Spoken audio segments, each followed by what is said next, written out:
Ooh, that looks tasty.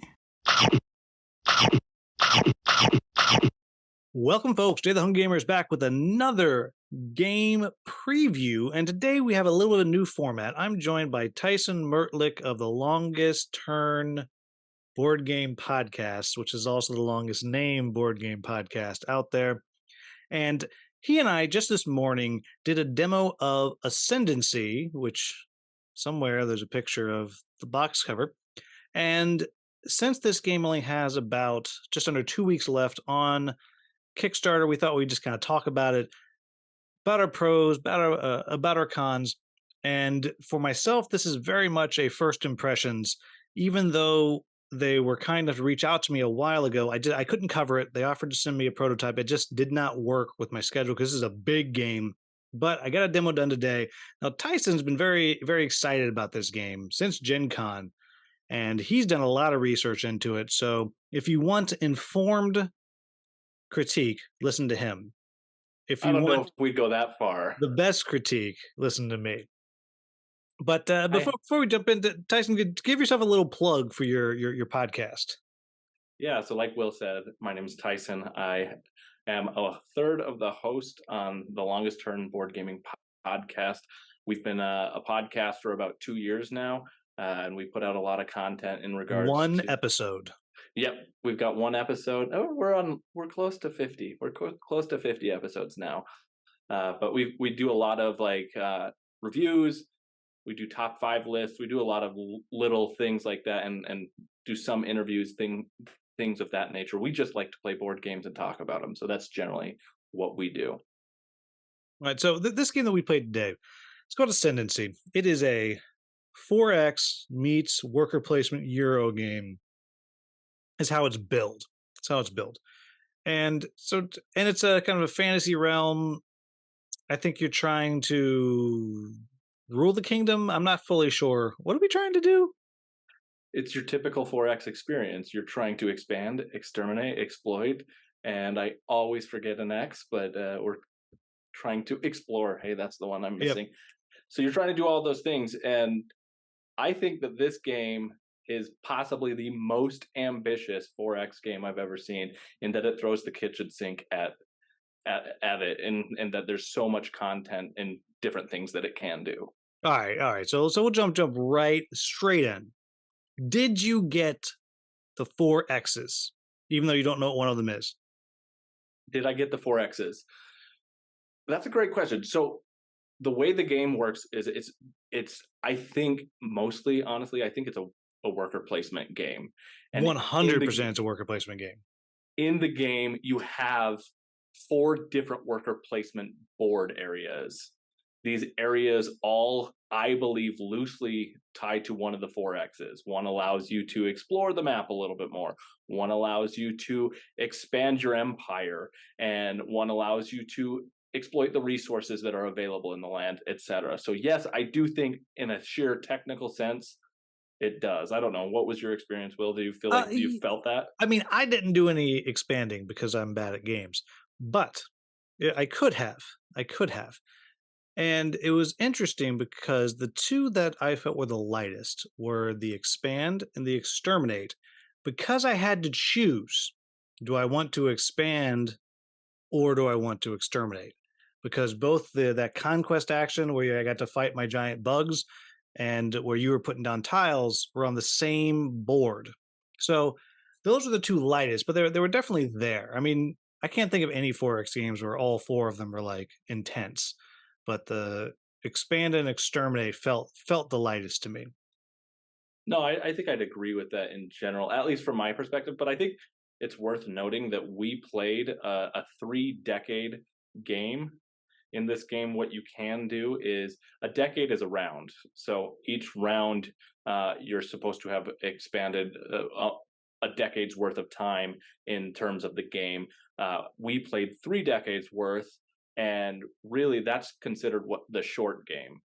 The short game is 3 decades, and then you can play 10 plus if you want. I think what I've understood is that the recommended most decades you should play is probably 9, and then after that it kind of goes off the rails a bit, and you're sandbox making your own stuff. So we only played a 3 decade. So maybe in a larger decade experience, you could get more of that. Yeah, yeah, I can see that. And so we mentioned early on that there was the main mechanic of this game is worker placement, which I think kind of pushes it in a new direction for most 4X games because I don't love 4X games, but the ones that I like Uprising, the co-op 4X game. I like Eclipse. I like Fractal. I like Last Light too. Last Light's hadn't quite delivered hasn't quite delivered yet, but I played it, and none of those are based off worker placement. So I thought that was pretty darn cool, and that's a pretty high up on the pro for me. Now, before I jump in any further, I will say the three of us that played today, none of us particularly jived with the demo itself. The demo itself was a little bit of a style that just didn't we didn't really jive with it. Not to say the game is bad or anything like that, but it was a harder experience for us to understand because the guy running the demo, lovely guy, was clearly had to do other stuff. And He's clearly, busy with a Kickstarter. yeah, like I feel like it should have said, "This is not a good time to do a demo some other time." So it's clearly distraction that. So we were fighting against that a little bit. I want to throw that out there. So if people feel like we're being overly harsh or whatever, that was definitely part of it, and it was on Tabletop Simulator, which means it probably added half an hour to the game, probably. And we played about 2 hours for a 3 turn game, so I feel like it's probably 90 minutes once you really know what you're doing for the short game. And I don't know what the medium game is supposed to be, but so with that said, what are your pros that you took away from this? And you have as many as you want. We'll just go back and forth, as many of them as you want, Yeah, but I don't think take I too have. long because I haven't had dinner yet. Oh yeah, yeah, yeah. We got to get you fed. I think for me, honestly, the one thing that if I could point at that I think is the best possible thing about this game is the worker placement. By and far, I think they do some innovative things with this worker placement that I haven't seen in almost any other design, and they do it in a way that I think is really interesting. I love the worker placement in this game. Essentially, what you do, like I said, you got those 4 boards, and the interesting thing is that you don't send your workers to all of those 4 boards at one point in time. Instead, what you're doing is each phase is a board that you can send to. So you can decide to commit as many workers as you want as, on the earlier boards, but you will have a deficit in workers on the later boards if you're not being careful. So it's this kind of decision tree that's in there that I think is really interesting and unique. In that, do I invest a lot of my workers to get a lot of the early stuff on in the game, or do I wait and make sure that I'm doing a little bit of everything? Yeah, it The almost has a little bit of programmer in there as well because you have to make that choice somewhat early on. And I'm with you. I thought it was very, very fresh, and it did a second part that I liked about it. And it's is not the only game. There's a game I just talked about recently called Treasure Mountain, which is this older worker placement game where you're a bunch of dwarves, and you can bump people from their spots if your dwarf has a longer beard, and which is obviously. And this does a little bit of the same thing. A more powerful worker someone has can kick you out of a spot, which I always really enjoy that ability is where you're never fully safe, but of course it's gonna cost you if you want to go back, which what you're saying, you can do multiple things on the earlier spots, but it does cost you because if you do 2 things early, unless I misunderstood, you cannot do the last spot, I don't think. No. I guess you can because you can always have your lord there, but each spot is determined by there's a floor of level of worker you can put there. So if you put a second worker somewhere on the first one of those later 3 spots you will not be allowed to do. So it's a very interesting little choice. Yeah, at the start of the game, you have 4 different kinds of workers. You have an outcast worker, you have a laborer, you have I think, a lord or lady, and I'm missing one.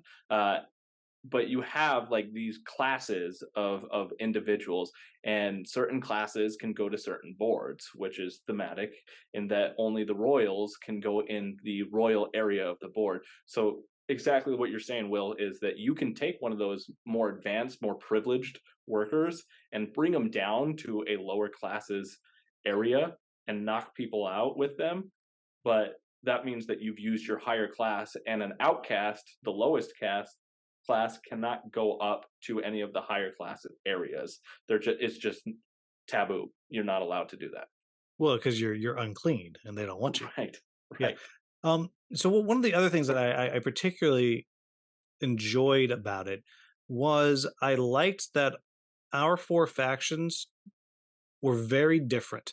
Now, it wasn't like a game of Dwellings of Eldervale or something where they're very different and it's immediately obvious this is your power. It's a little bit of a slow build, but as we started building our buildings and getting our heroes, our abilities became much very disparate.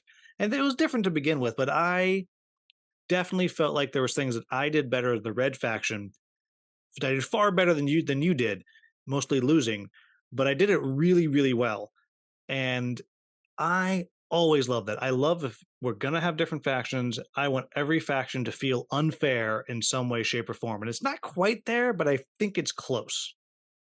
I feel very similar about that part as well, because the asymmetry between the factions is, it starts off as, yes, it's apparent, just like you said, but throughout the game, I like the idea that you can upgrade and un unveil the tech tree that is on your board, and you can kind of become even more specialized in whatever your faction's ability is. I think Steve, your brother that we were playing with, he had the illusionist faction, the Dread Pirate Roberts faction, the pirate Yeah. faction, whatever it is, but they could manipulate time and make illusion type of things happen. And it was really interesting to see how much different that was to either of our factions. Yeah, And I had like the I like that. barbarian faction, and I don't know what your nonsense was. Winning, I Yeah, guess. yeah, that seems about It right. feels like, yeah, everybody play purple and you win.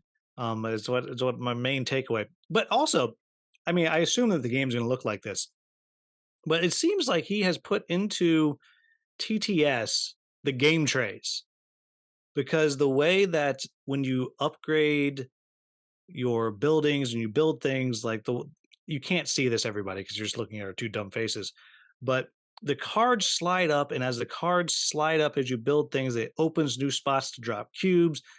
It's production wise, potentially it's really, really cool. I mean, who knows what it turns out to be, and I assume that's the deluxe that we were looking at. But That what I understand, that's the base game comes with the game trays and everything. So the storage system is all there in the base game, but there is some deluxified components that you can add to it, like coins and increase minis. You can add minis and things like that. Honestly, I was after we played this on TTS today, I thought for me that the base game is adequate. Like I don't necessarily need to add on any of the extra stuff, and honestly, I don't really. It doesn't enhance the experience for me necessarily. I was thinking about the minis, for example. The minis are of your house leader. And if you're playing a legacy version of the game, because by the way, there's legacy components into this game. If you're playing a legacy version of this game, it's kind of a generational thing, and your house is supposed to go on from generation to generation. So like that mini represents your house, who you're playing as, but you get champions throughout the game. So to me, I didn't really care about the minis necessarily, and felt more appropriate that you have these acrylic standees that represent I your love your acrylic faction. standees. I mean, I really do. Now, I have something that's going to kind of veer us into the potential cons of the game, or the quibbles behind the game. Anything else you wanted to highlight as something that you really, really dug? There's one more thing I did want to put as something that I really enjoyed. It was the buildings. So from a worker placement standpoint, again, this goes back to the worker placement, and I really like worker placement stuff. But I really enjoyed that you could make buildings in this and bring out new building cards from your decks and put them on different spots. They now unlock a space that is available to anybody, but you get an extra bonus, which I love a worker placement game that can give me that something that is uniquely mine, and that also allows worker placement spots to change up throughout the game. I Yeah, it think was that's almost like phenomenal. Lords of Waterdeep on steroids, right? Because instead of just a couple of resources, it's like significant benefits by building your different buildings, and that's also that kind of the cards sliding up and unlocking new powers and things that you could unlock and bonuses. Very, very clever. I'm glad you brought that up. I'd forgotten that, but yeah, that was super cool. That was one of the things I really liked. Now I'm going to move into something that I enjoyed, but I can 100% see a lot of people really not enjoying: the dice. This is a Euro game with a lot of stuff determined by dice. Combats determined by dice. All your kind of skill checks, dice. So you are chucking dice a lot. Now, for me, that is fantastic. I love That's why I love Dwellings of Eldervale. You're chucking dice, that's what's determining what's going on. So, and I feel like the reason why people who don't like Dwellings of Eldervale don't like it, it's because of the dice. So, how did you feel? Because I mean, it's more dice chucking, I feel like, than you get in Dwellings of Eldervale, because you're not doing it just for the fighting, you're also doing it for these skill checks, which are like, at least in our game, were important because of the, well, I guess when you're doing the conquering of the different territory, which I didn't do, you have to do it there. But I also built a coliseum, which had us chucking dice as well. So, what were your thoughts on the dice? Yeah, it's interesting you bring up Dwellings of Eldervale. Somebody else asked me about that. Do I think Dwellings of Eldervale and Ascendancy are comparable? In what you're saying, I absolutely agree with. Yes, they actually look similar in some ways with the game trays and the colors and the presentation And lots of hexes, and a lot yeah, of the hexes, etc. But worker I think placement and dice. So clearly, it's the same game. exactly, it's the same. I've played Dwellings of Eldervale only one time, so take that for what it's worth. I have that experience that you're describing, that I don't love the dice chucking in Dwellings of Eldervale. I don't love the dice chucking in Ascendancy either. I'm the type of person that you just described that is, I don't Boring. want that. Yeah, Yeah, exactly. yeah. You know my play style, Will, and you know that I'm I like the drier themes. I'm okay with that, but I do like a good thematic experience as well. I don't feel like, for me, sometimes dice chucking does that when it's specifically a dice chucker, and I feel like that's what this is. The dice in this game is probably the weakest part of it, in my opinion. I think that, like, the combats are not that engaging. Essentially, all you're doing is you have abilities that you can unlock, and then you roll dice to see if they hit.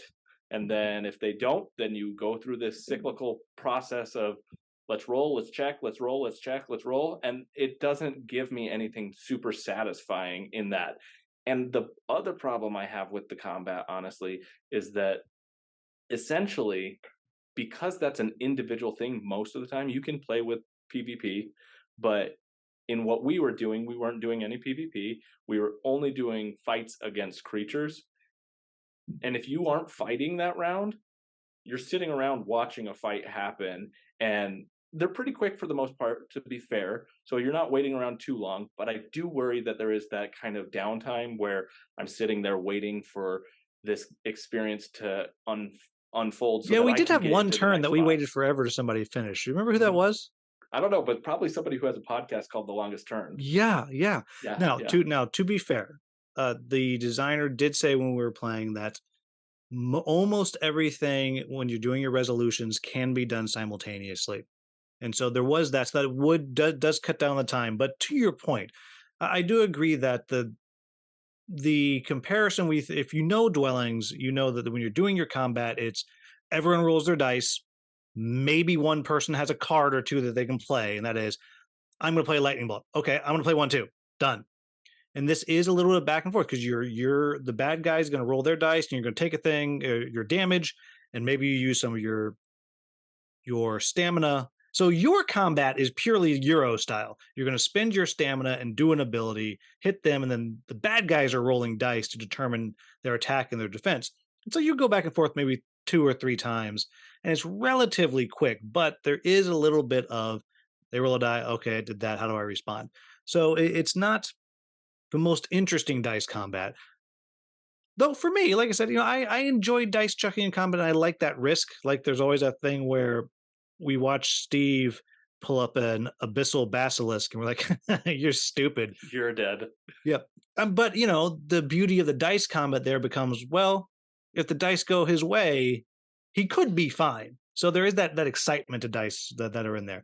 But want to start with that because you can go either way, and that's super important. This is very much a hybrid game, very much a hybrid game, and I want to make sure that people get that. One of the other things that you've already touched on is I do think there is potential for some major AP in this game because especially as you get if you're doing more than a 3 decade game and you start to get because you had more meeples at the end than we did. You Yep. were I don't know, you were assassinating, I don't know, some nonsense you were doing over there. And I got a card right at the very end where I could have chopped off one of my champions' heads and gotten a new person. I was like, I would chop your head off so quick for a new worker, like without You mean nothing question. to me. Yeah, without question. I'll get a new barbarian with a piece of food later. No NBD, I'm not even going to send a letter to his family because they can't read. They're barbarians. But as you're getting later in the game, I can absolutely see people stopping and thinking, okay, do I want to put another worker here right now? Because now I have enough workers where I could have two on one space and one later. Do I want to do this? Do I want to heal my guy up right now? Or do I want to wait? Do I want to?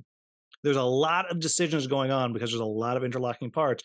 And so I think with some people who maybe have a podcast called the Longest Turn podcast, perhaps this game that I could play in 90 minutes might be 90 hours. And you are hitting the nail on the head for me. So as as that is the case, that is my biggest hesitation here on going all in on this for me and my group. And I know this is not going to be for everybody, as you already explained. There are different types of group that this will work really well for. But if you're the type of group where people like to take their time and take their turns, maybe people like to talk in between, this is going to take a long time, even in the 3 decade kind of scenario. And honestly, though, I think that this game is going to shine most in the 6+ decade kind of Hmm. situation. Yep. And so if you don't have the time or the ability to invest a 3, 4, 5, 6+ hour day on this game, then this may not be for you because of that. Yeah. Yeah. The only I think but on the other hand, nowhere in the quibble section, but on the other hand, if you're a fast playing group and you are okay with that, we've made choices, they weren't optimal, but now we're gonna deal with it and you can cook through a game. I mean, there's a lot.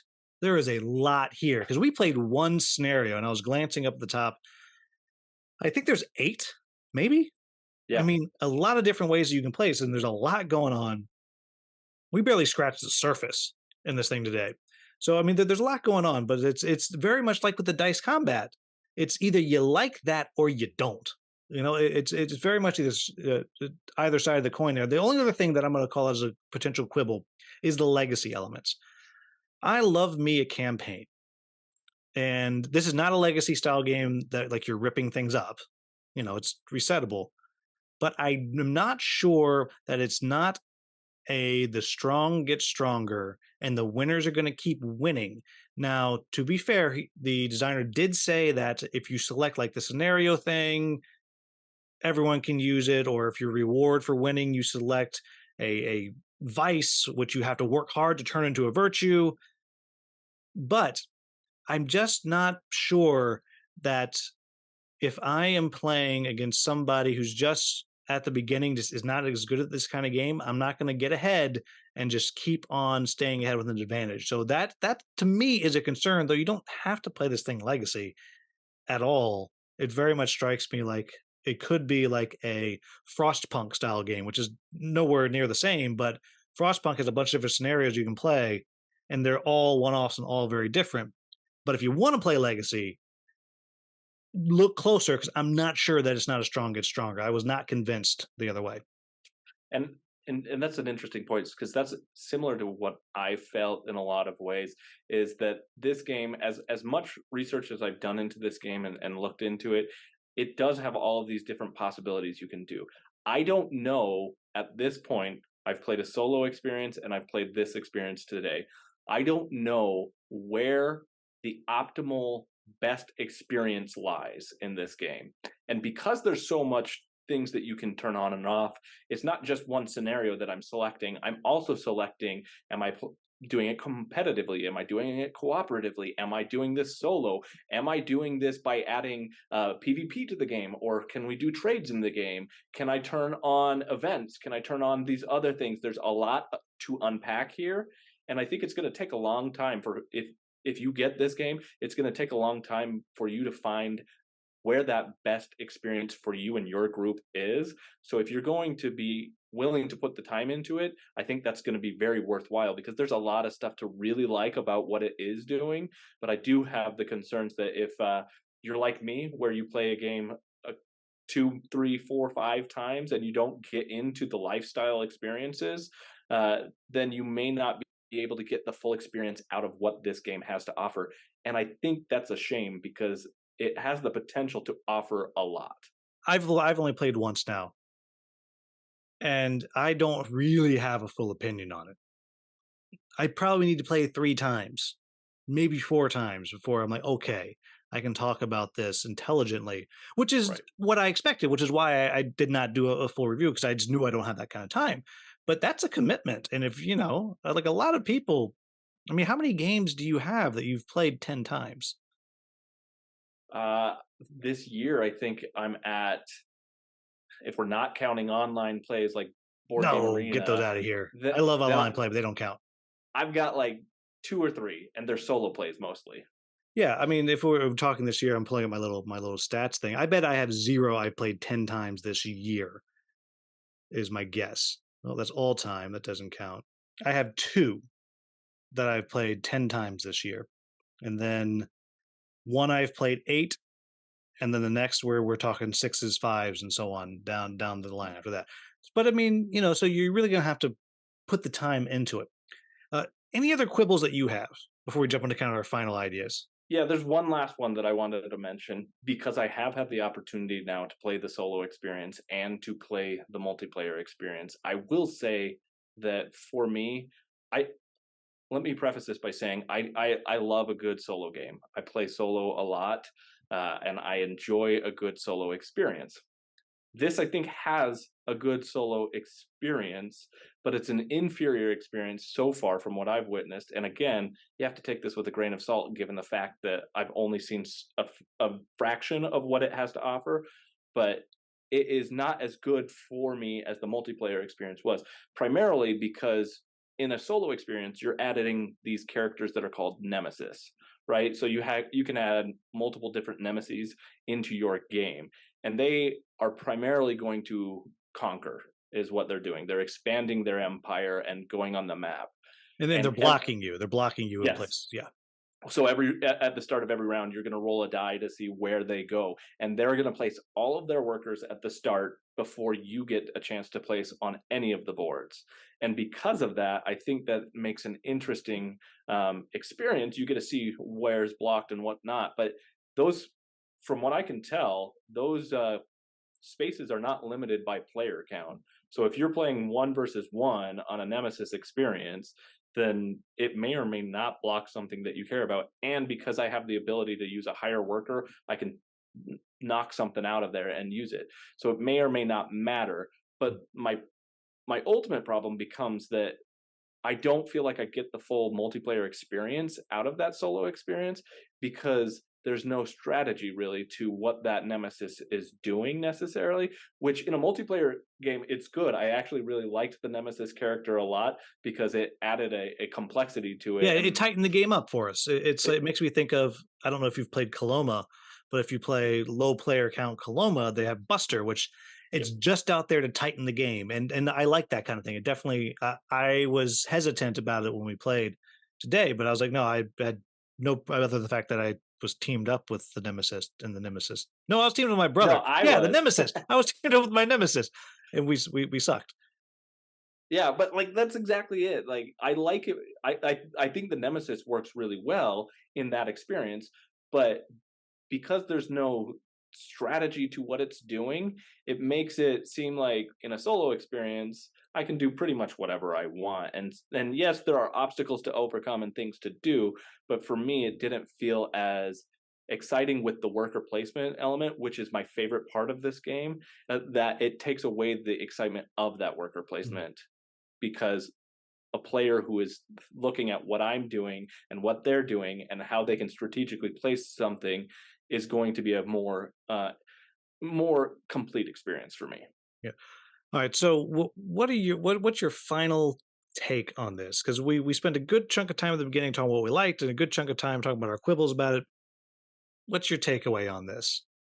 Again, I'm going to come back to that worker placement in this game. I think it does a phenomenal job at worker placement in ways that I haven't seen. I want that experience from that worker placement, and I want to have that in a lot of games. I think it does it well, but I think that for it to be done the best, you need to have multiple decades, 4 or 5, probably 6, for you to get that full experience out of what that is offering. So if that's something for you where you can invest that amount of time, then this may be a very good experience for you to try out. For me, I don't know if that's something that I can invest in, but at least on the solo side, I can still time is irrelevant on the solo side, so I can keep it set up in my vault and play it whenever I need to.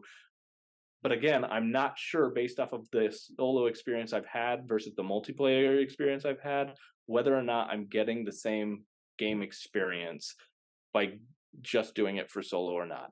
I love everything this game has to offer in general. I love how ambitious it is, and I love that it is trying to tackle all of these different things, and I want to love it. I still honest if I'm being honest with myself, I haven't come to any strict conclusions. I need to do more to be able to feel confident in saying whether or not this is going to be a fantastic, amazing game, or whether or not this is going to be a game in which it might go by the wayside. And I don't know at this point. I need more time with it. I feel like now I will say I didn't ask the question and I wish I had, but I did get the vibe that there's definitely development still happening on this game. And I think to me that's very important because a lot of these things could easily be tightened up Right.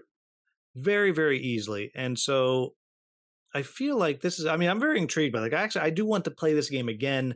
And I've already hit the little heart symbol so I can, consider what I want to do if I want to get it or not. But it's a very intriguing game. It's not completely different from anything I own. It does remind me of some other things, but it's fairly unique. It has so much stuff going for it that I really, really like. I think my biggest question is going to come down to is do I want no, is the game unique and interesting enough to warrant potential multiple 3-hour plays? Because not everybody plays at my speed. Does it warrant that? And do I have people that want to do that? Because I mean, you look behind me, I got all this crap all behind me. So many things there, but I mean, it has the potential to be developed into a brilliant game, or it might just be a pretty good game. And right now, I think it's a pretty good game that I'm curious to try again. And so that's probably the most useless conclusion of any review ever that we've both given. And to fit your theme, it was really long. Yeah, that's why I'm here. Yeah, we spent a long time to get to we should play it again. Who knows? Yeah. Yeah, but yeah, I mean, I dug it. I'm super in this. I find this game one of the more intriguing games I've played in recent memory, and I do love a hybrid Euro. I mean, some of my favorite Euros are hybrids. I think of Dwellings of Elder Vale. I love Guildmaster. I like Andromeda's Edge, which I played a billion times, but it's not out yet. I mean, all those things, that hybrid Euro is right up my alley. So, and it's got fantasy, which, that's like 12 points right away from me. Oh, it's fantasy. Wow, it must be good. What can I say? All right. Any last words? I think you've said it all. I don't want to take any more time because Because we've I'm taken forever. long-winded. All right, everybody, make sure you check out Longest Turn Board Gaming Podcast. This is Board Game Podcast, which I was way too short. Board Gaming. How long do you think a 6-decade game of the three of you would take?